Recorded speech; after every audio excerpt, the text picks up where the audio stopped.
It was absolutely essential. It was setting a bad example to the men. They were beginning to feel that you only had to walk off during a battle and then come back afterwards and you escaped any penalty of death or mutilation.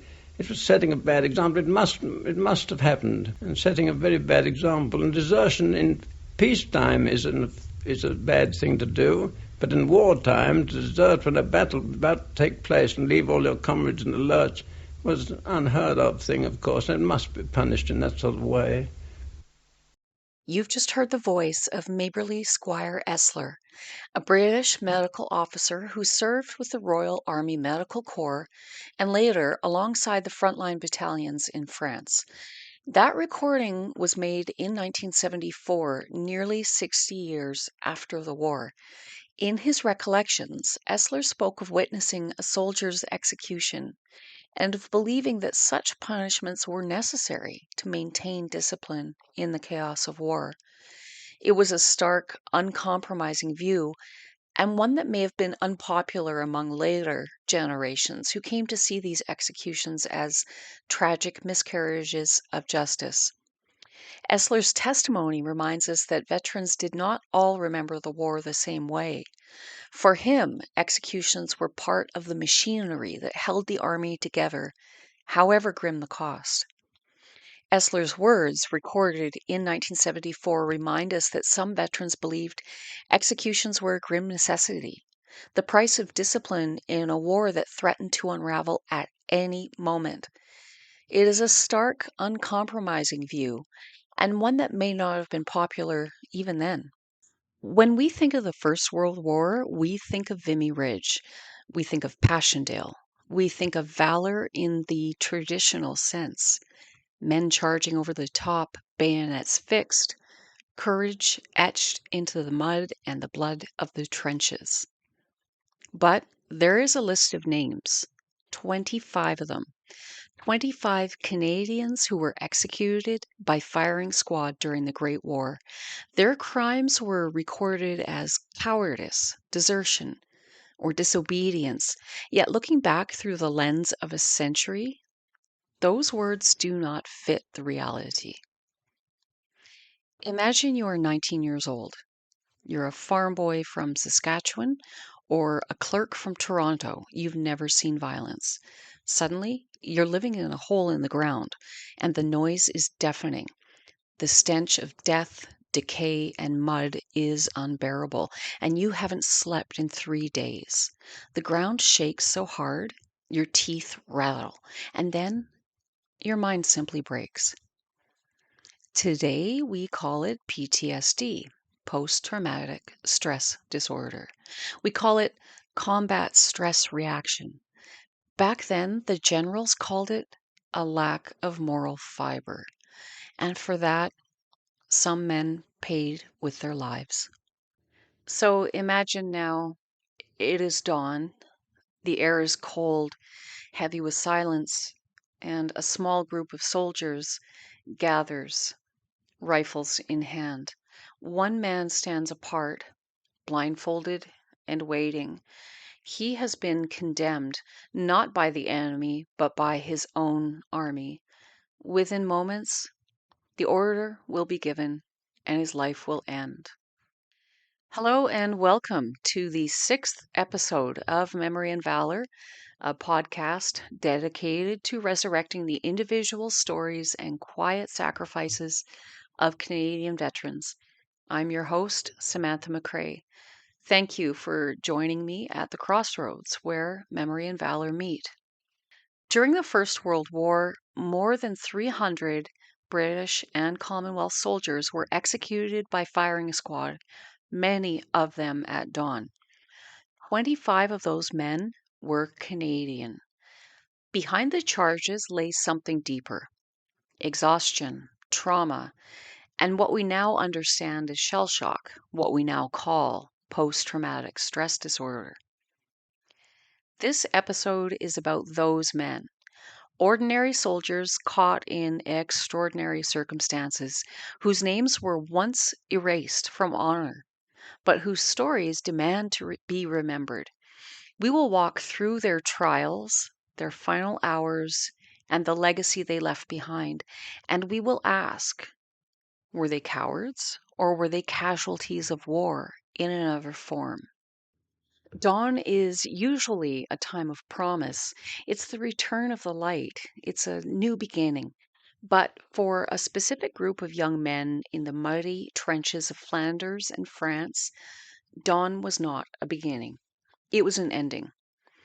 It wasn't the enemy who decided their fate, and it wasn't a German sniper or an artillery shell. It was their own side. Quartermaster Sergeant William Alexander was not a frightened boy nor a raw recruit. He was a veteran. Born in London in 1880, he had already served 8 years in the King's Royal Rifle Corps before emigrating to Canada. In Winnipeg, Manitoba, he worked for the Auto, Tire, and Vulcanizing Company, later moving to Calgary. When war broke out in 1914, he enlisted with the Calgary Rifles and was quickly attested into the 10th Battalion of the Canadian Expeditionary Force. His service, experience, and discipline earned him promotion to company quartermaster sergeant. He was responsible for supplies, for keeping his men equipped in the chaos of the front. And at 37 years old, he was older than most of the men he served alongside. He was a seasoned soldier who had already given years of his life to military service. But by 1917, the strain of war was relentless. Near Lens, France, Alexander was accused of desertion. The details of his case are sparse, but the verdict was swift. Despite his long record, despite his age and rank, the army showed no mercy. He was sentenced to death. On October 18th, 1917, Alexander was led out at dawn. The ritual was the same for every condemned man. A chaplain may have sat with him the night before, urging him to write a final letter home, and at dawn a white cloth was pinned to his chest. The firing squad assembled, men from his own battalion, men who had marched beside him, shared rations, endured the same terror. One rifle contained a blank cartridge, a small psychological mercy. But at close range, they knew. Alexander was buried at Barlin Communal Cemetery, his grave marked like any other, but his story carried controversy. Many felt his prior service should have earned him leniency. He wasn't a boy who panicked in the trenches, but a veteran worn down by years of war.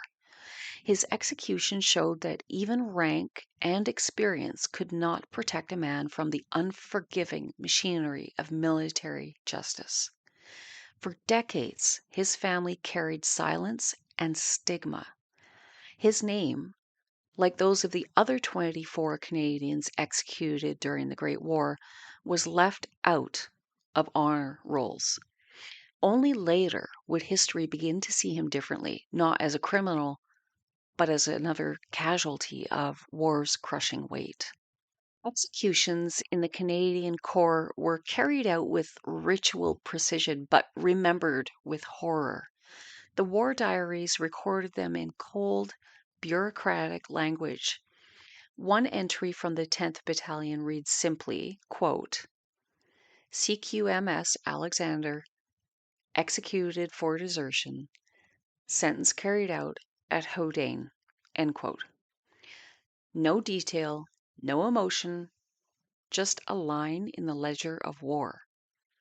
But chaplains and soldiers saw something very different. Canon Frederick George Scott, senior chaplain to the 1st Canadian Division, was present at several executions. In his memoir, The Great War as I Saw It, he wrote, quote, the men were drawn up in a hollow square. The condemned man was brought out, blindfolded, and placed against a post. The firing party took their position. At the command, they fired, and the man fell dead. It was all over in a moment, but the impression left upon those who saw it was one of horror and pity." End quote. Scott's words capture what the diaries don't: the silence, the dread, the pity that lingered long after the shots were fired. Other chaplains stationed at casualty clearing stations described their role in those final hours. Men like James Patrick Fallon, Walter Francis O'Neill Fisher, and John Knox Tibbets sat with condemned soldiers through the night, urging them to write final letters home. Those letters were often censored, softened, so that families were told that their sons had died of wounds or illness, never of execution. For the firing squads themselves, the burden was heavy. Soldiers later recalled the ritual of the blank cartridge, one rifle loaded without a bullet. Each man could believe, perhaps, that he had not fired the fatal shot. For decades, these 25 Canadians were erased. Their names were often left off the local war memorials, and their families lived in the shadow of stigma, whispering the truth only behind closed doors. They were the shame of the CEF. But time has a way of bringing truth to light, and as we began to understand the human mind, we realized that these men weren't cowards. They were casualties. They were casualties of war just as surely as the men hit by shrapnel. When we say, "lest we forget," we usually mean the heroes, the Victoria Cross winners, the ones who took the hill. But on this podcast, I believe memory is for everyone who gave their life. Those 25 men, scared, cold, and far from home, paid the ultimate price. They lie in the same soil as their comrades. They deserve our empathy, and they deserve our memory. When we look at the list of the 25 names, we assume that they're all the same. 25 men who broke, 25 men who failed. But if you look closer at the court-martial papers, those faded typewritten pages, you see very different stories. You see the complexity of human nature under fire. The 25 weren't all charged with the same crime. The breakdown tells a story all its own. There were 22 executed for desertion, 2 for murder, and only one, just one, for cowardice. Let's talk about that single man first. Private Dmytro Sinizky, 830020, was born in Kiev in 1895, in what was then the Russian Empire. Like so many young men of his generation, he sought opportunity abroad. Canada, with its promise of work and land, drew him westward. He settled in Winnipeg, Manitoba, working as a laborer. So he was an immigrant trying to carve out a new life in a country that was still shaping its own identity. So when war broke out in 1914, Canada called for volunteers. By December 1915, Sinizky answered that call. He enlisted in the Canadian Expeditionary Force at the age of 20, joining the 144th Battalion before being transferred to the 52nd. For an immigrant, enlistment was not only a duty, but also a way to prove loyalty to his adopted country. By 1917, he was in France. The war had already dragged on for 3 years, and the Western Front was a place of unimaginable strain. The trenches were a world of mud and rats and ceaseless noise. Shells shook the ground until teeth rattled. Sleep was a luxury, fear a constant companion. Soldiers lived in kind of a twilight state between exhaustion and terror. During the Battle of Hill 70 in August 1917, Canadian forces launched a major offensive to divert German attention from Passchendaele. On the night of 24 August 1917, in the Hill 70 sector, Sinizky was assigned to a trench raiding team, but he refused to participate. The following night, he was forcibly brought along on the raid, yet simply sat down and refused to continue. He didn't run away. He didn't flee to the rear or try to hide in a French village. His crime was that he simply stopped. He refused to put on his equipment, he sat down in the mud, and refused to move toward the line. When they asked him why, he didn't lie. He didn't make up an excuse. He said, quite simply, that he was afraid. He feared being wounded. In an army that demanded obedience above all else, that honesty was fatal. His service record states the following, quote, when on active service, misbehaving before the enemy in such a manner as to show cowardice, refused to put on equipment and move to the front. Next night, while the accused was being marched up to the front under escort, he sat down and refused to move. Accused said he was afraid and feared being wounded. End quote. The sentence of death was approved by Lieutenant Colonel W. W. Foster, commanding officer of the 52nd Battalion, General Sir Arthur Currie, commander of the Canadian Corps, and Field Marshal Sir Douglas Haig, Commander-in-Chief of the British Expeditionary Force. At his court-martial on 19 September, he was not charged with desertion, as so many others were, but with cowardice, a rare and damning label. The official wording was stark, quote, misbehaving before the enemy in such a manner as to show cowardice, end quote. To the court, it wasn't shell shock, it wasn't exhaustion, but a shameful casting away of courage. Because he admitted his terror, he became the only Canadian soldier executed for the specific charge of cowardice. On October 9th, 1917, Siniski was led out at dawn. The ritual was grimly familiar. A chaplain may have sat with him the night before, urging him to write that final letter home, and those letters were often censored, softened, so that families were told that their sons had died of wounds or illness, never of execution. At dawn, he was pinned with the white cloth over his heart, a target for the rifles. The firing squad assembled, men from his own unit, the men who had marched beside him and shared rations and endured the same terror. He was 22 years old. For decades, his name carried that stigma. Families of the executed soldiers were often left in silence, told half-truths to spare them shame. His grave lies in Equavre Military Cemetery, marked like any other, but his story was hidden. His name was Dmytro Siniski, a laborer, an immigrant, a soldier, young, afraid, and honest, and for that honesty he was condemned. Then there are the two men whose crimes were different. They weren't executed for failing to fight the enemy, and they weren't condemned for desertion or cowardice. Their violence was turned inward, against their own comrades. These two men, Trooper Alexander Butler and driver Benjamin DeFer, stand apart from the others.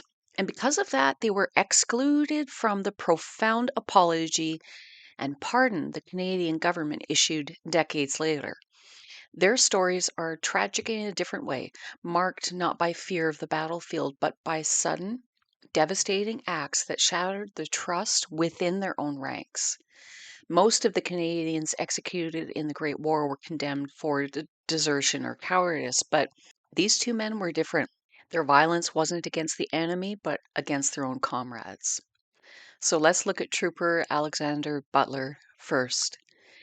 Alexander Butler was born on June 11th, 1888, in St. Pancras, London, England. Before emigrating to Canada, he had already lived the soldier's life. He'd done 6 years and 70 days with the 7th Hussars and a brief stint with the 3rd Hussars. He knew horses, he knew discipline, and he knew the weight of military service. In Canada, he enlisted with the Royal Canadian Dragoons B Squadron, one of the country's proud cavalry regiments. Butler's comrades whispered about him long before the fatal day. He had suffered repeated head injuries from horse falls, and many believed he was not quite right. In the billets near Hayden, France, on June 8th, 1916, something inside him broke. Without warning, Butler picked up his rifle, walked over to Trooper Edward Mickelberg, and fired 5 shots into his chest. Mickelberg fell instantly, and the regiment was stunned. Soldiers were used to death by shell fire and by snipers' bullets, but not like this. To see one of their own cut down by a comrade was almost unthinkable. Butler was court-martialed for murder on June 24th, 1916, and the verdict was swift. At 4 a.m. on July 2nd, 1916, Butler was led out to face the firing squad on the Somme. He was 28 years old. His grave lies at Ribemont Communal Cemetery Extension, Plot 4, Row M, Grave 5. Butler's case was excluded from the pardons decades later. His crime was judged deliberate, yet modern historians point to his reported head injuries and sudden break as signs of trauma the army could not understand. His violence was not calculated treachery, but the collapse of a damaged mind. And this brings us now to our second guy, driver Benjamin Defer. Benjamin Defer was born on March 29th, 1888 in Winkler, Manitoba. He was a rancher before enlistment, the son of Isbrand and Catherine Defer of Vancouver. He joined the Canadian Army Service Corps 1st Reserve Park, a unit whose work was endless and grinding. They were hauling food, ammunition, and supplies to the front. On August 19th, 1916, Defer turned his weapon on Regimental Sergeant Major James R. Scott. Now, the accounts differ. Some witnesses claimed he was sober. Defer himself insisted he had been heavily drinking. Whatever the cause, anger, frustration, or a moment of madness, the result was the same. Scott fell dead, killed not by the enemy, but by one of his own men. Defer was tried for murder on August 22nd, 1916, and executed by firing squad at dawn on August 25, 1916, near Cassel, France. He was 28 years old, and his grave lies in Hasbrook Communal Cemetery, Plot 1, Row A, Grave 13. Interestingly, just a few paces away lies the grave of Sergeant Major Scott, the man he killed. So it's kind of strange. You've got killer and victim side by side for eternity. Like Butler, Defer was excluded from the pardons. His crime was judged deliberate, and again, not the collapse of a soldier under strain. These two men remind us that war didn't only break soldiers in the face of the enemy, it broke them in quieter, darker ways. Head injuries, exhaustion, rage, despair. Forces that could twist a soldier's mind until violence turned inward. Their executions weren't pardoned, their names not included in later apologies, but their stories remain part of the same tragic tapestry. Canadians undone not by cowardice or desertion, but by the collapse of their own minds. The tragedy of Defer's story is etched into the geography of the dead. If you visit Hasbrook Communal Cemetery in France today, you'll find Defer's grave, and if you walk a few paces away, you'll find the grave of the man he killed. And time has a funny way of making things okay again, or making us look at things in ways that we wouldn't 110 years ago. So that leaves the 22 men, the vast majority. So why were so many charged with desertion and only one with cowardice? Well, it came down to the law. Proving cowardice required proving a state of mind, that a man was acting out of fear, but desertion was technical, it was easier to prove. If you left your post with the intent of not returning, that was desertion. Many of these men were not running to safety, they were confused. They were wandering in fugue states, concussed by artillery, and even lost in the labyrinth of trenches. Men like Private Harold Lads or Private Thomas Dimmock, they weren't criminals. They were broken men trying to escape a hell that the human mind was never designed to endure. They were charged with desertion because it was the catch-all tool of discipline. So when we remember the 25, we remember them all. The one who was honest about his fear, the two who lost their minds to violence, and the 22 who just wanted to go home. When we think of the First World War, we often picture the trenches, mud, barbed wire, and endless shell fire. But behind those images are men, young, frightened, often far from home, trying to survive each day. And some of them faltered, some of them broke. For that, they paid the ultimate price. Try to imagine the silence of those mornings. The condemned soldier blindfolded, perhaps whispering a prayer, maybe thinking of home, and the firing squad, fellow soldiers, ordered to pull the trigger. Some rifles loaded with blanks, so no one knew for certain who actually fired the fatal shot, but they all carried the burden. For the men who pulled the trigger, it was a memory that never left them. Now, I want you to try and picture the ocean. Imagine the smell of salt air, the sting of the wind, and a horizon that stretches out forever.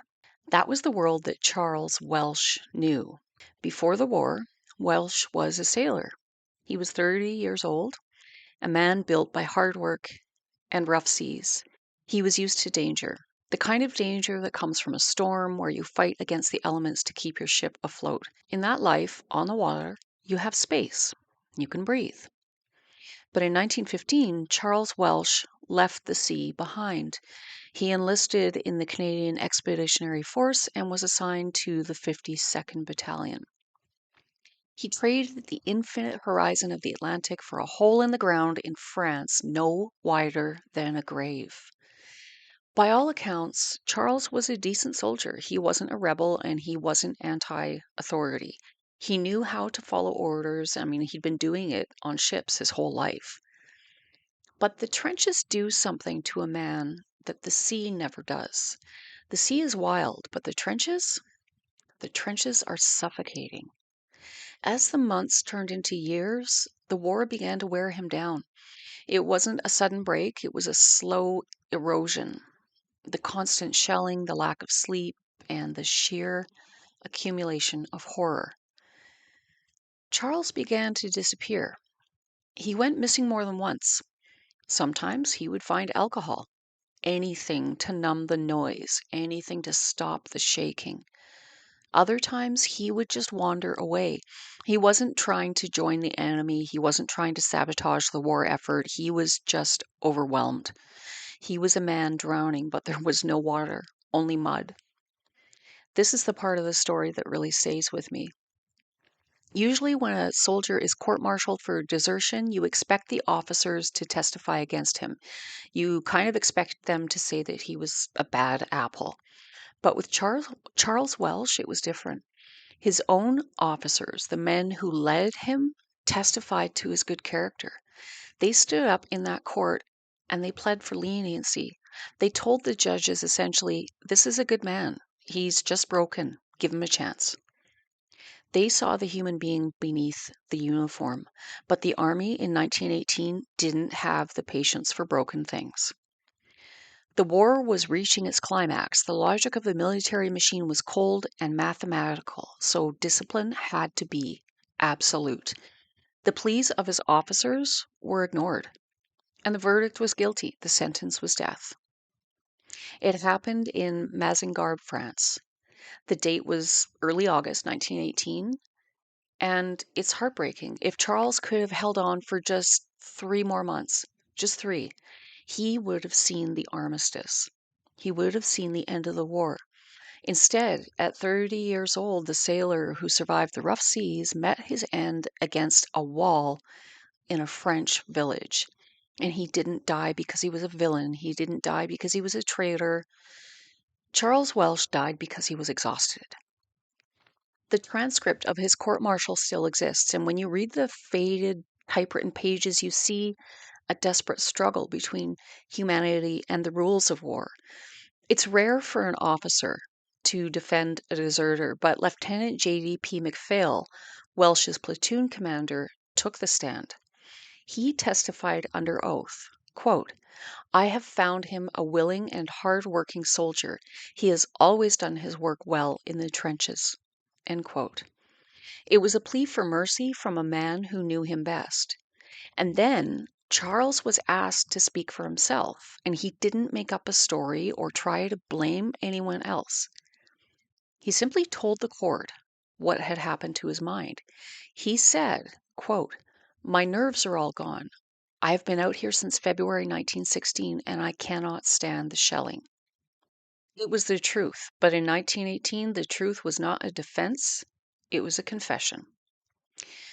He's buried today in the Mazengarb Communal Cemetery Extension, and when we tell his story, we have to remember him not for how he died, but for who he was, a man of the sea trapped in the earth who simply couldn't carry the weight of the world any longer. Stories like his remind us that desertion was not always about fear. Sometimes it was about grief. Welsh had lost his mother during the war back home. Sometimes it was illness or confusion or the crushing weight of trauma. These men were not cowards. They were human beings caught in a machine that demanded obedience above all else.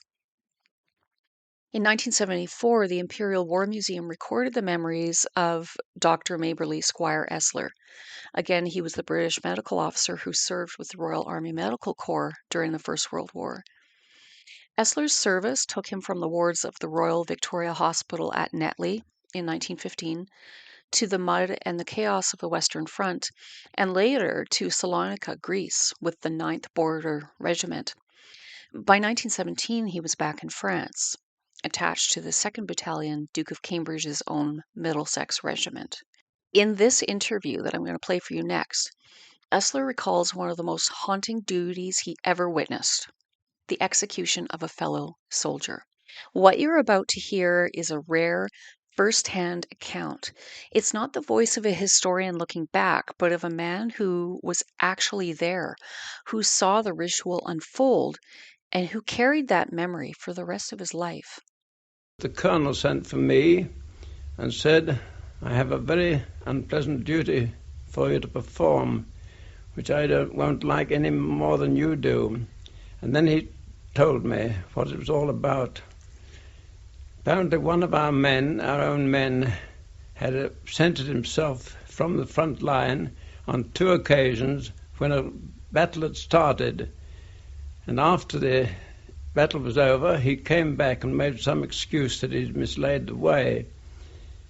Well, of course, I realized that this was a very serious offense, and the first time I sentenced him to some severe sentence myself. But it happened again. I realized that he must be sent up to Army headquarters for a court-martial. They court-martialed him and sentenced him to death by a firing squad. And the unpleasant task the colonel set me was to attend the shooting and to pin on his heart a piece of coloured flannel so that they'd give the marksman something to fire at. The following morning he was to shot at dawn. I lay awake thinking of it all night, and I thought, well, I'll try to help this fellow a bit. So I took down a cup full of brandy and presented it to him, and I said, "Drink this and you won't know very much about it." He said, "What is it?" I said, "It's brandy." He said, "Well, I've never drunk spirits in my life. There's no point in me starting now." That to me was a sort of spurious sort of courage in a way. And then we have James Wilson. He was one of the early ones. He was a young man from Ontario, 24 years old.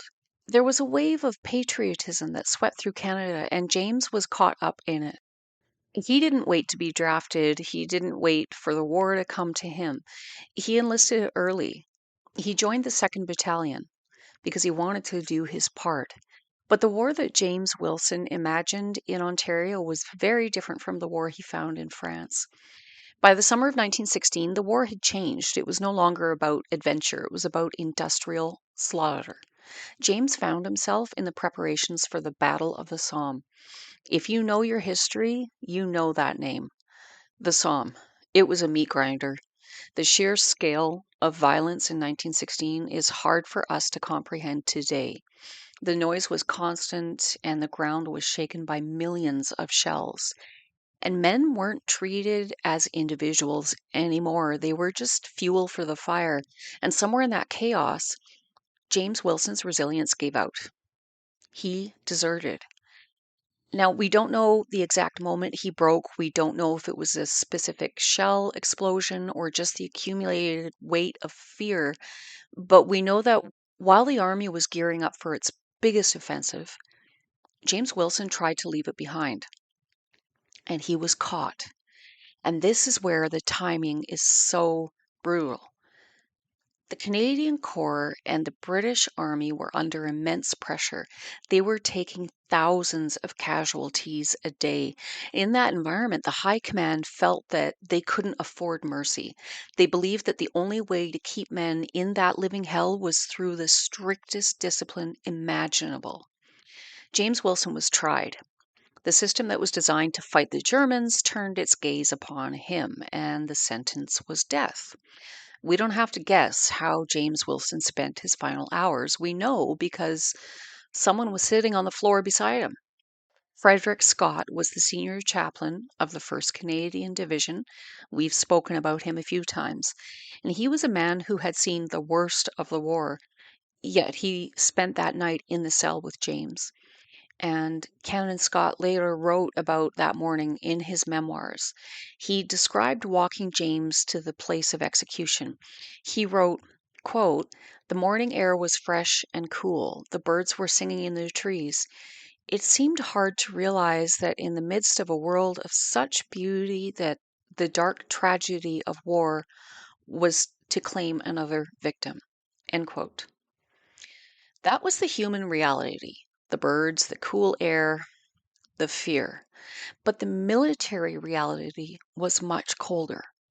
If you open the official war diary for the 2nd Canadian Infantry Battalion for that same morning, July 9th, 1916, you won't find any mention of birds or tragedy. You'll find only this, quote, "Weather fine. The sentence of death passed on Private J. Wilson was carried out at 4:20 a.m." End quote. 2 sentences. A life extinguished, filed away under weather fine.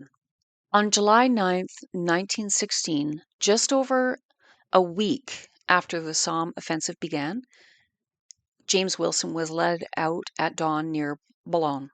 Boulogne was a rear area. It was a place of hospitals and supply lines, and it was supposed to be a place of safety.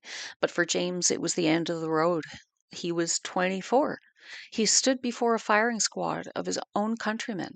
The sun came up, the order was given, and the boy from Ontario was gone. His body was taken to the Boulogne Eastern Cemetery, and if you walk by those rows today, you'll see his headstone. It looks like the others. It has the maple leaf and it has his name. But for decades, the story behind that stone was hidden. His family was left with silence.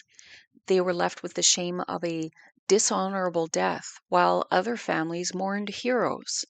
But looking back now, can we really blame him? In the face of the Battle of the Somme, in the face of a world gone mad, James Wilson was just a human being who had reached his limit. He broke, and for that, the army took his life. Ellsworth Young wasn't from the prairies. He was a boy from the coast. He grew up in Halifax and Glace Bay, Nova Scotia. If you know Cape Bretoners, you know that they are tight-knit, and you know that they look out for their own. Ellsworth was young, far too young for trenches, and when he enlisted in 1914, he was just 15 years old. He lied about his age to join the 25th Battalion, the famous Nova Scotia Rifles. He wanted to be a man. He wanted to be a soldier. But by the fall of 1916, the boy who had rushed to join up was exhausted. The official military record says that on September 19th, 1916, during the chaos of the Battle of the Somme, Ellsworth Young disappeared.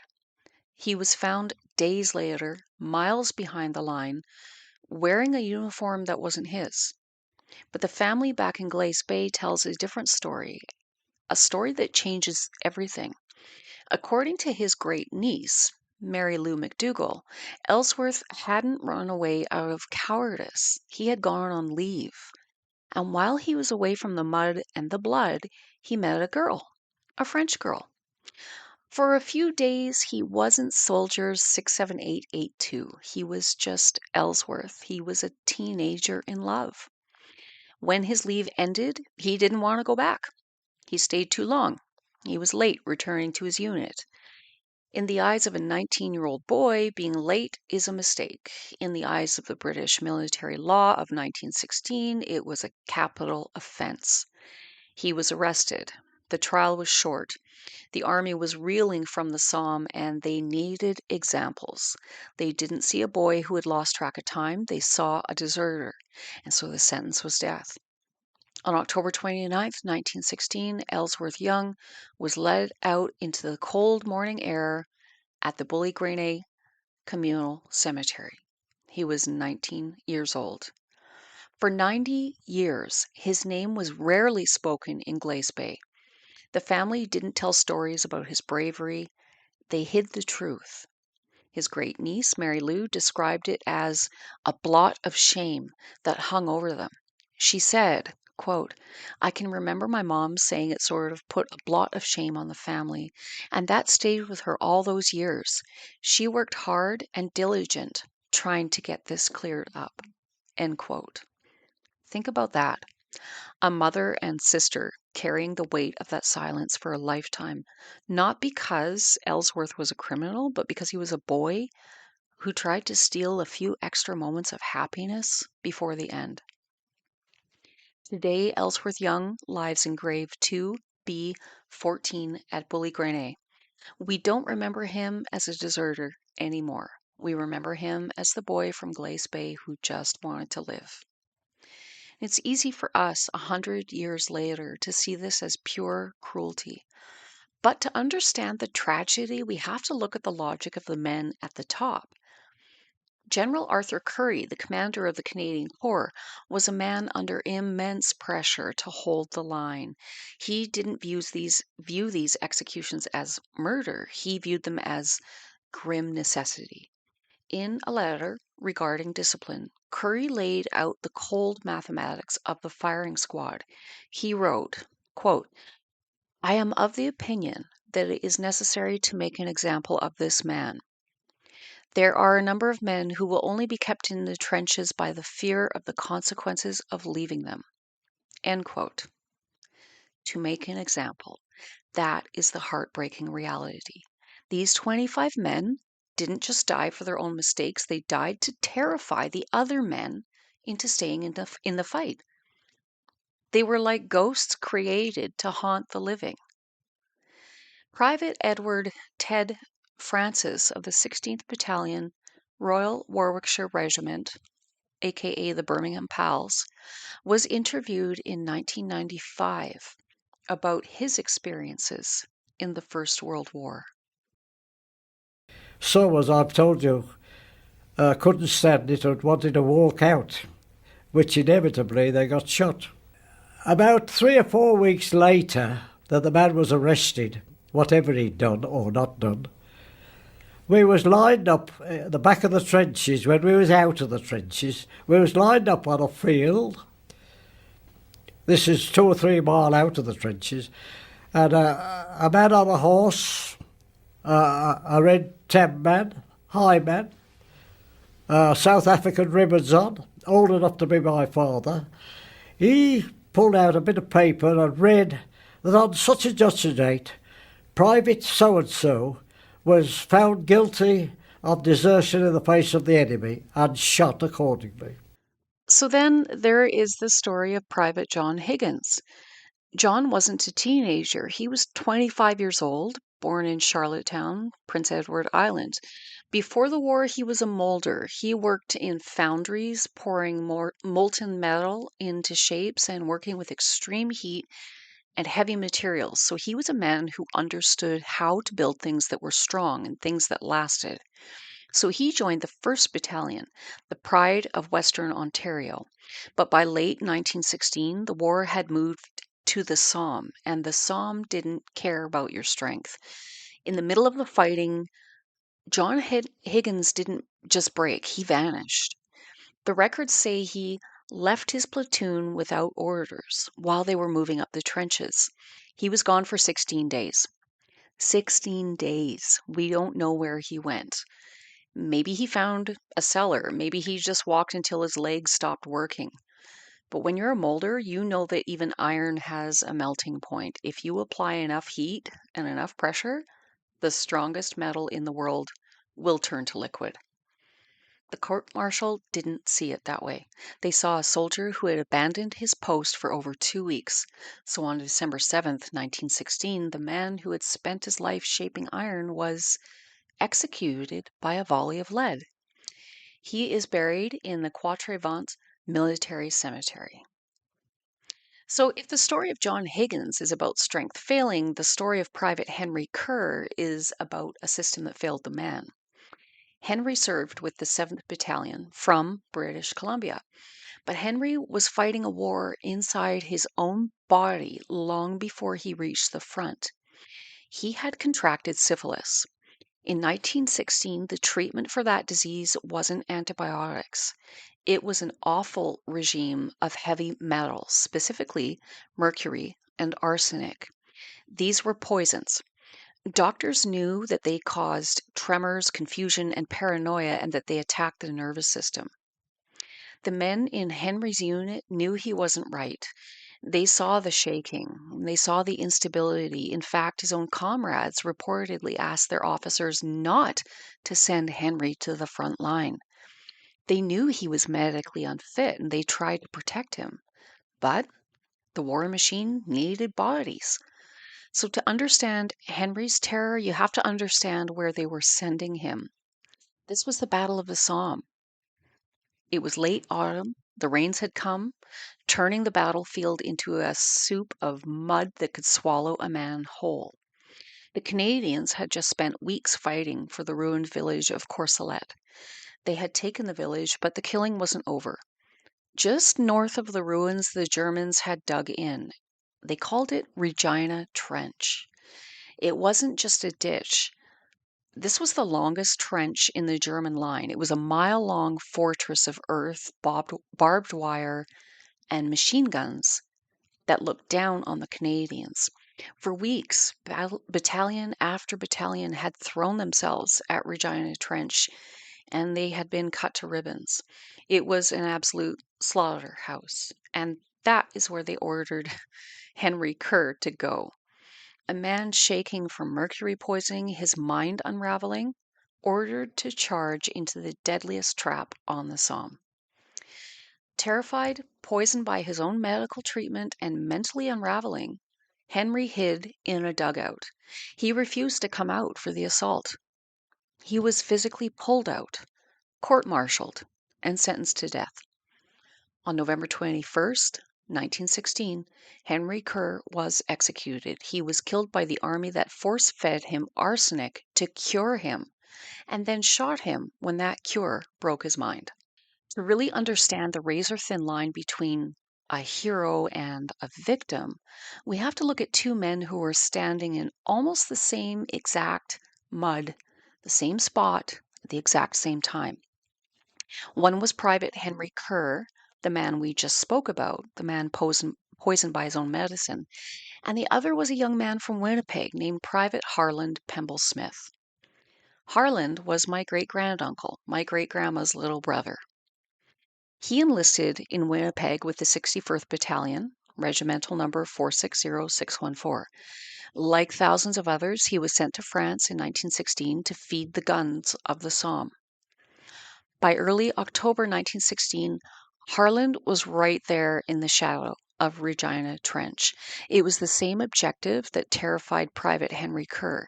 The same cold rain, the same endless artillery screamed overhead.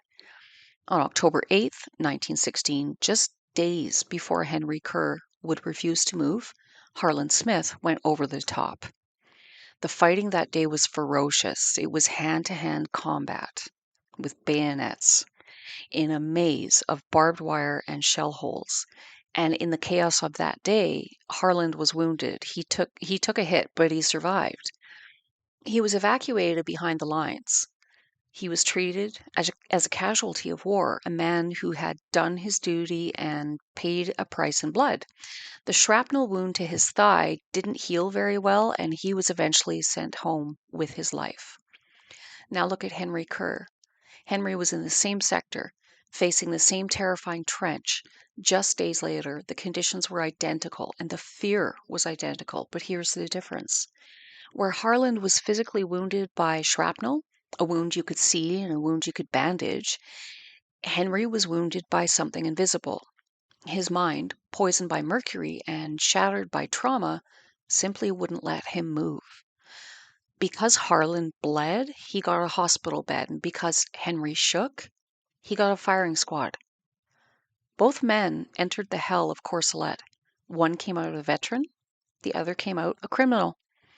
And looking back, 110 years later, looking at my own family history, I have to ask, what was the difference between them, really?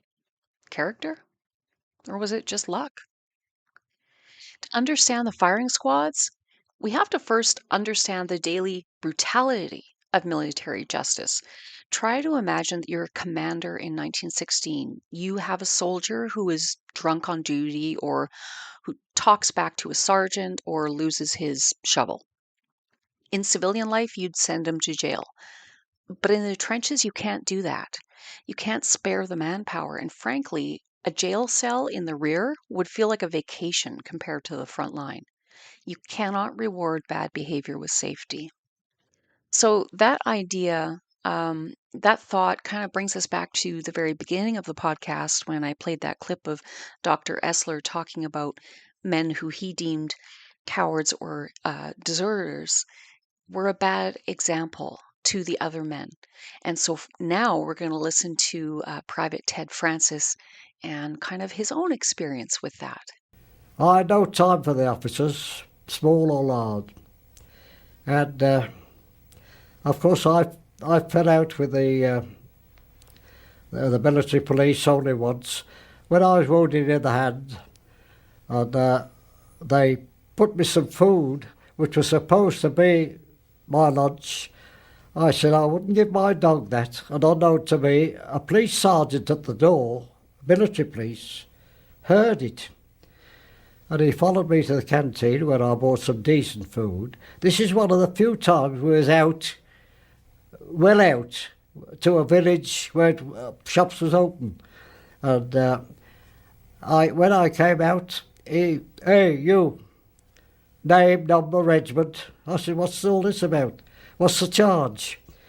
He says, telling lies about the army food.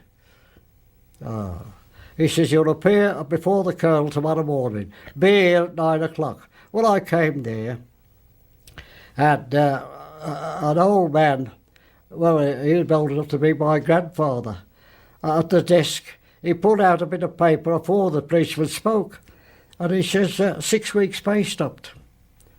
So Francis's punishment was swift. 6 weeks pay docked.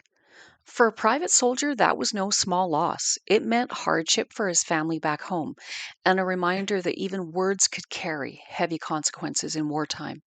Francis's story shows the lighter end of the disciplinary scale. He was not tied to a gun wheel, not marched before a firing squad. His punishment was financial, humiliating, but survivable. But discipline in the Great War stretched far beyond less pay. So the British Army, and by extension the Canadian Corps, relied on a punishment designed to be inescapable. This was called Field Punishment Number 1, but the men had a different name for it.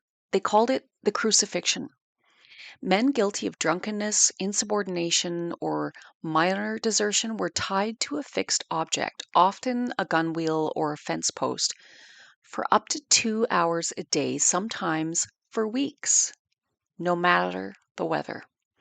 The War Office instructions were chillingly precise. Quote, "The soldier must be attached so as to be standing firmly on his feet. It must be possible for him to move each foot at least 3 inches." End quote. Major E. W. Pope's Canadian Officer's Guide to the Study of Military Law added, quote, "When it is decided to tie a prisoner to a fixed object, it has been found advisable to carry out this punishment in as public a place as possible." End quote. Imagine it.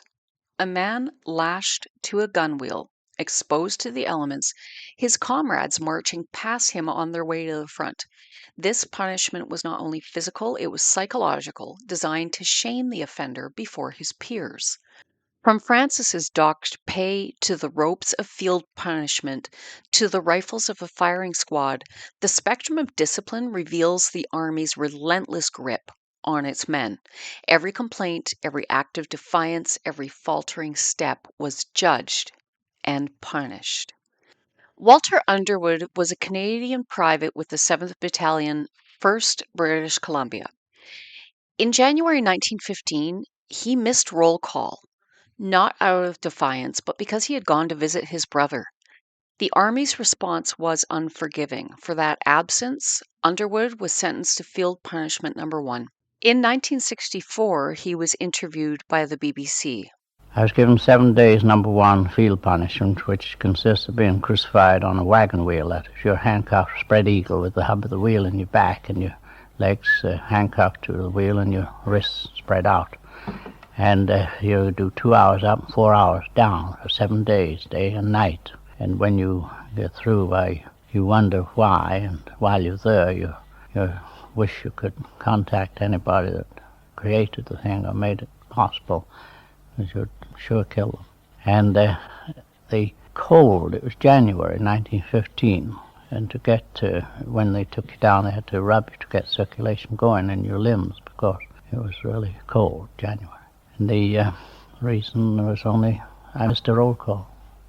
It was a harsh penalty for a simple act of family loyalty. Underwood's story shows how the machinery of discipline in the First World War could crush even the most human impulses, reminding soldiers that the Army's needs always came before their own. We have a verified account from Private Frank Richards, a soldier who served on the Western Front for the entire war. His memoir, Old Soldiers Never Die, provides one of the most harrowing descriptions of what this actually looked like. He describes men tied up not in the safety of the rear, but within the range of the enemy guns. And he wrote, quote, "He is kept there for 2 hours, crucified to it. I have seen men tied up when the Germans were shelling the area. They couldn't move an inch. They just had to stand there and wait for a splinter to hit them. If it is a very cold day or raining, the prisoner suffers terribly. It was a common sight to see a man tied to a limber wheel, his head hanging down, unconscious from the pain and the exposure." End quote. The shelling starts and everyone dives for cover, everyone except you, because you're strapped to a wheel, waiting for the shrapnel, unable to even cover your head with your hands. So it wasn't just the pain, it was the humiliation. This punishment was carried out often very publicly near cookhouses or crossroads where battalions would march past.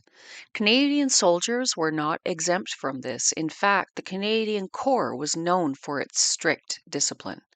We have another verified account from Private George Coppard, a machine gunner who later wrote With a Machine Gun to Cambrai, and who witnessed this punishment being meted out near the front lines.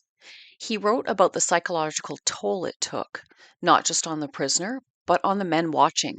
His account captures the deep shame that rippled through the ranks when they saw one of their own treated this way. And he wrote, quote, "Poor devil, he looks like a scarecrow." To see a volunteer soldier of the king strapped to the wheel of a cart like a beast, it makes you wonder what we were fighting for. Some of the men jeered, but most of us looked away. It creates a bitterness in the heart that no amount of discipline can wash away. End quote. Even the officers, the men enforcing this, were often disgusted by it.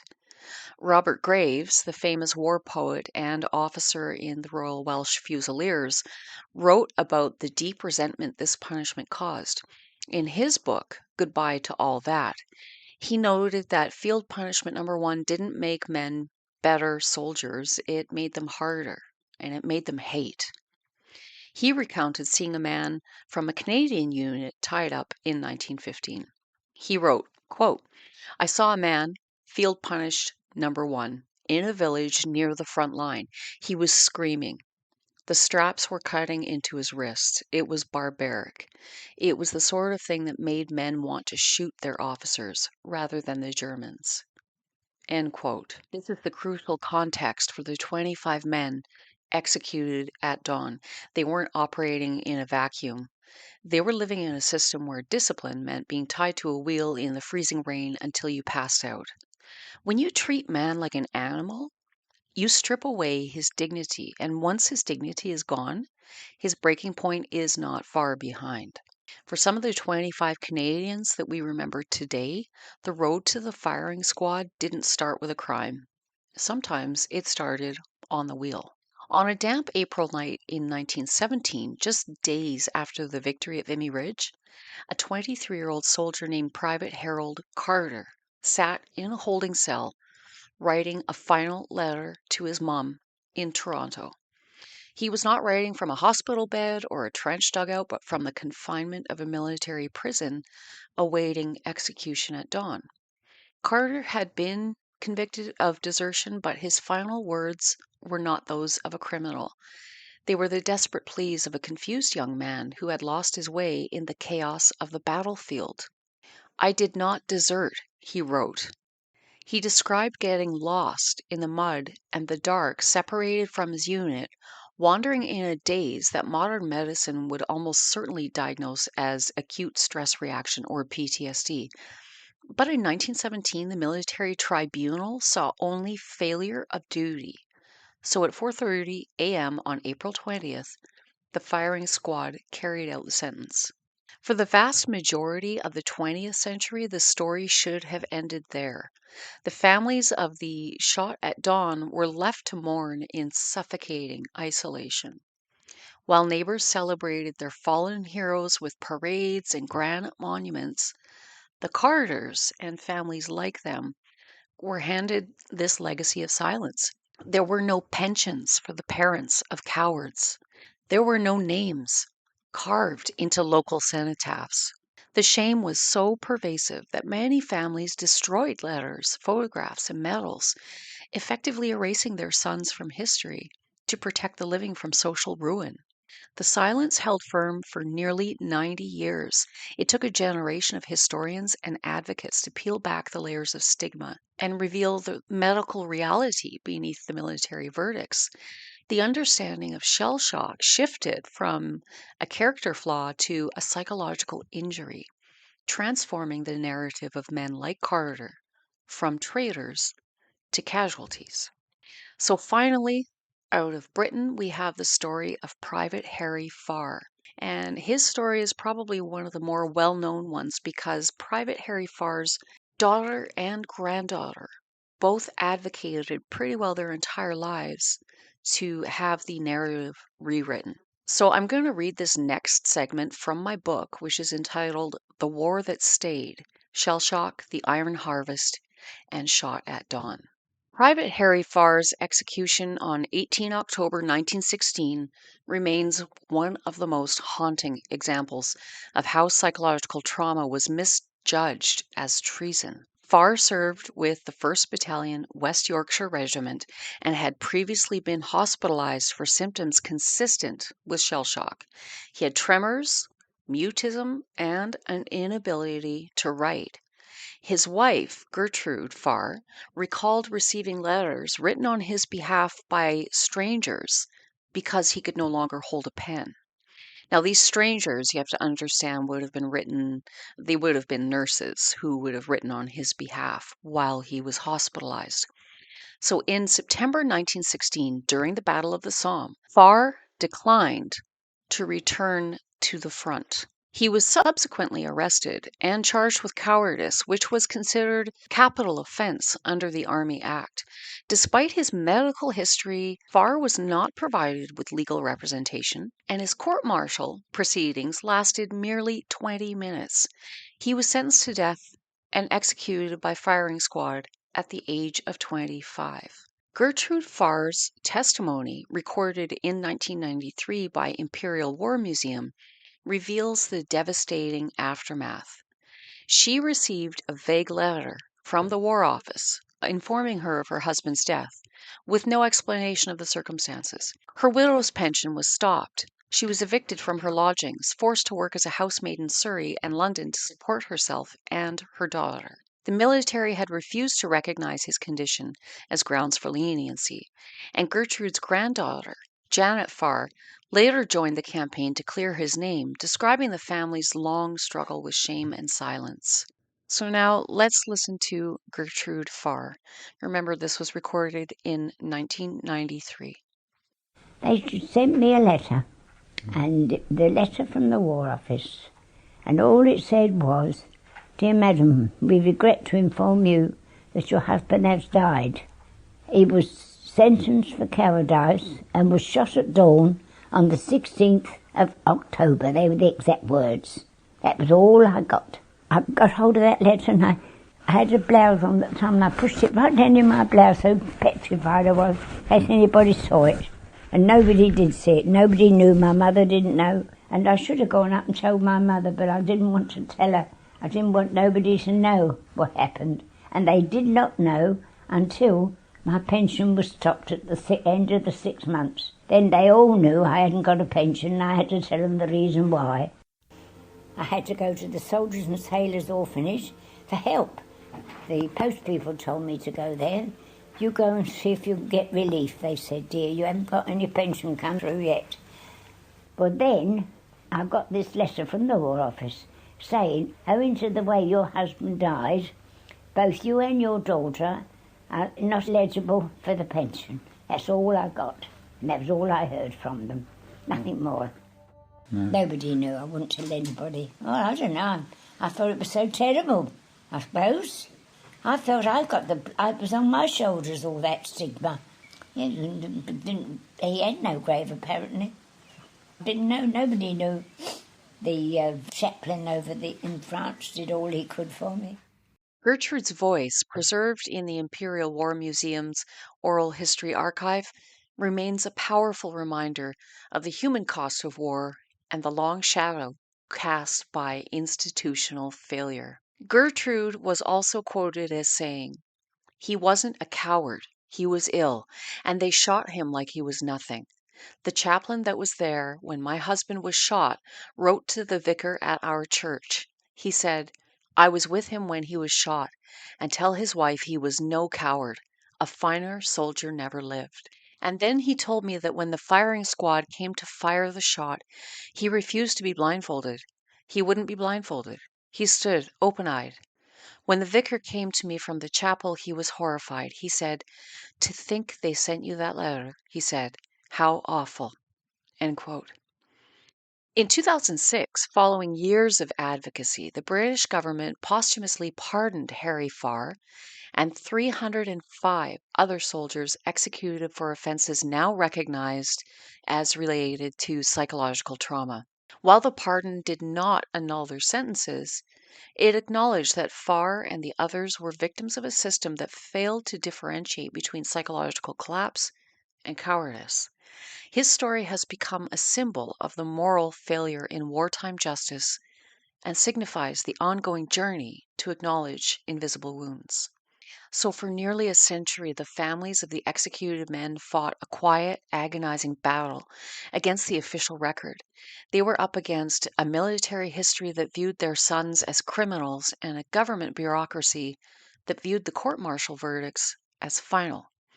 It required a two-stage process, spanning 2 continents and 5 years to finally dismantle the stigma of the Great War.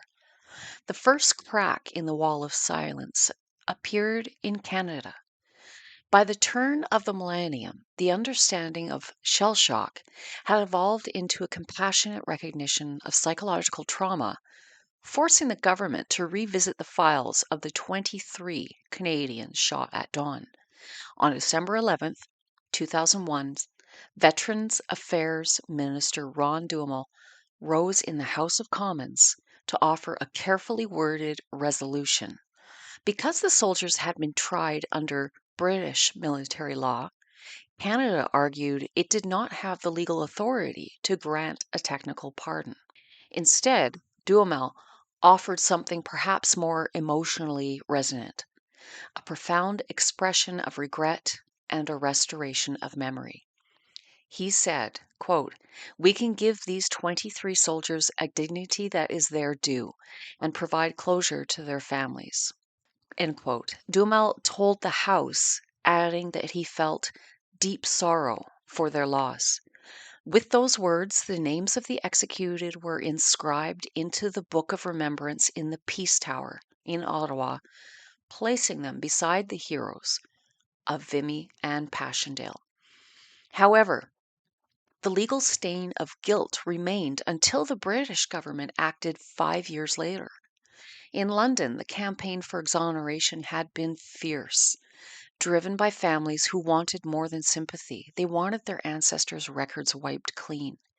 So in 2006, realizing that individual case reviews were impossible due to the destruction of historical evidence, British Defense Secretary Des Brown made a sweeping historic decision to grant a statutory pardon to all 306 soldiers executed by the British Army, including the Canadians.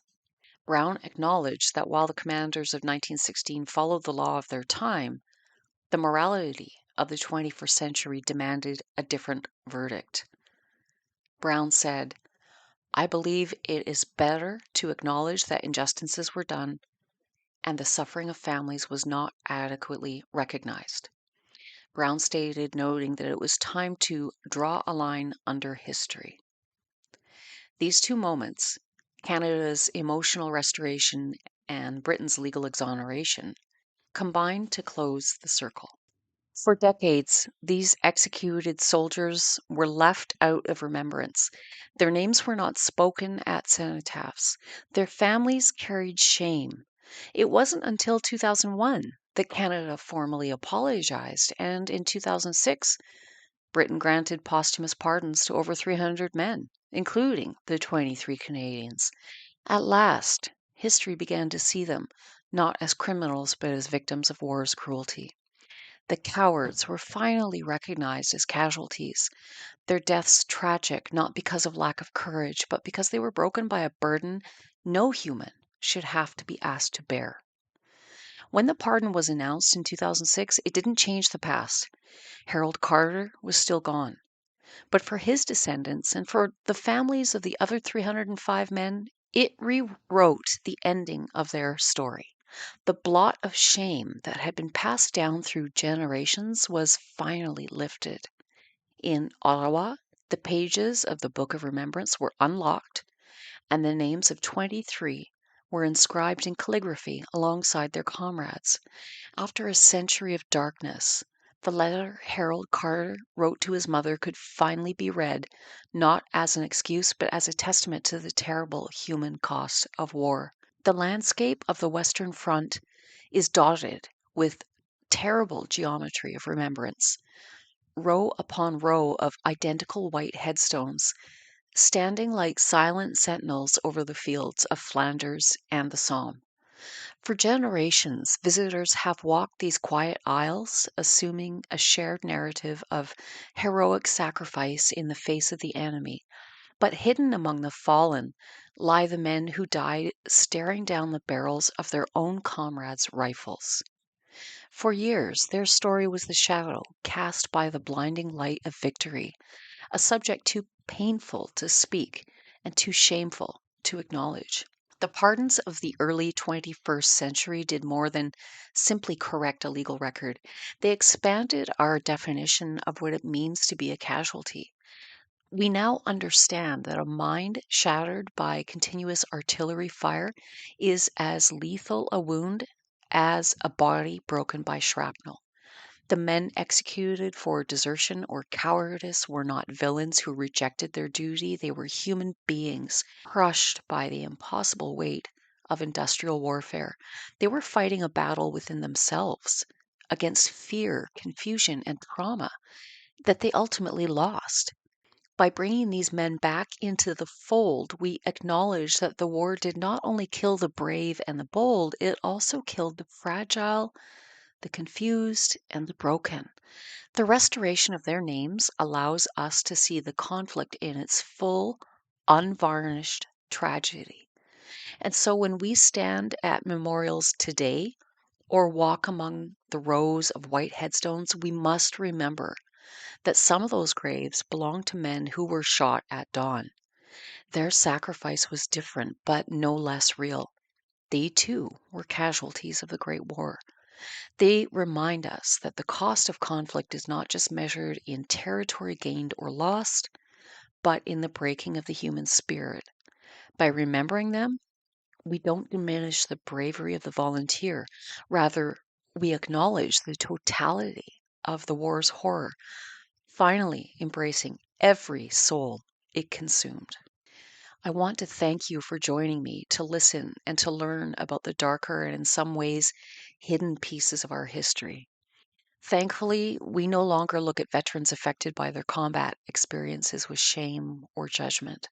We have a much better understanding of what PTSD can look like, but I think that we can do better still. Change comes with conversation. By speaking about the sometimes awful truths and thereby creating awareness, especially for the generations who no longer feel connected to the First and Second World Wars. This is what I aim to achieve with my work, with this podcast, the books I write, the social media content I produce, and the tribute and memorial books I create for families. We have the power to change the narrative. So learn what you can. Bring your children and your grandchildren to Remembrance Day ceremonies in November, but more importantly, have the conversations. Visit the graves of our war dead throughout the year. Keep the memories alive. If ye break faith with us who die, we shall not sleep, lest we forget. Next week on Memory and Valour, we're going underground into the trenches of the First World War. So what exactly was a trench? How were they dug and reinforced, and why did they become the defining feature of the Great War, but not so much of later conflicts? We'll trace the engineering, the strategy, and the sheer scale of trench systems that scarred the Western Front and still leaves these scars today. If you're interested, have a look on Google Earth. Float up above France, Belgium, and just look at what the Earth's surface looks like now. Those scars are still there. Beyond the mud and timber, we'll ask, what was it like to live in a trench? The daily grind of cold, rats, lice, and constant danger. The strange mix of boredom and terror. The small comforts soldiers clung to, and the psychological toll of life lived in a narrow strip of earth. So step down onto the firing step and into the mud with me and hear the voices of those who lived there. Follow, like, rate, and share this podcast. Please visit my website at www.memoryandvalour.ca. That's Valor with an O-U-R. So if you can do those things, I really appreciate it. It helps get the word out. It helps educate others who may not be aware of this collective history that we have. And so I just want to thank you in advance for doing those things. Until then, keep history alive, for where memory endures, valor lives on.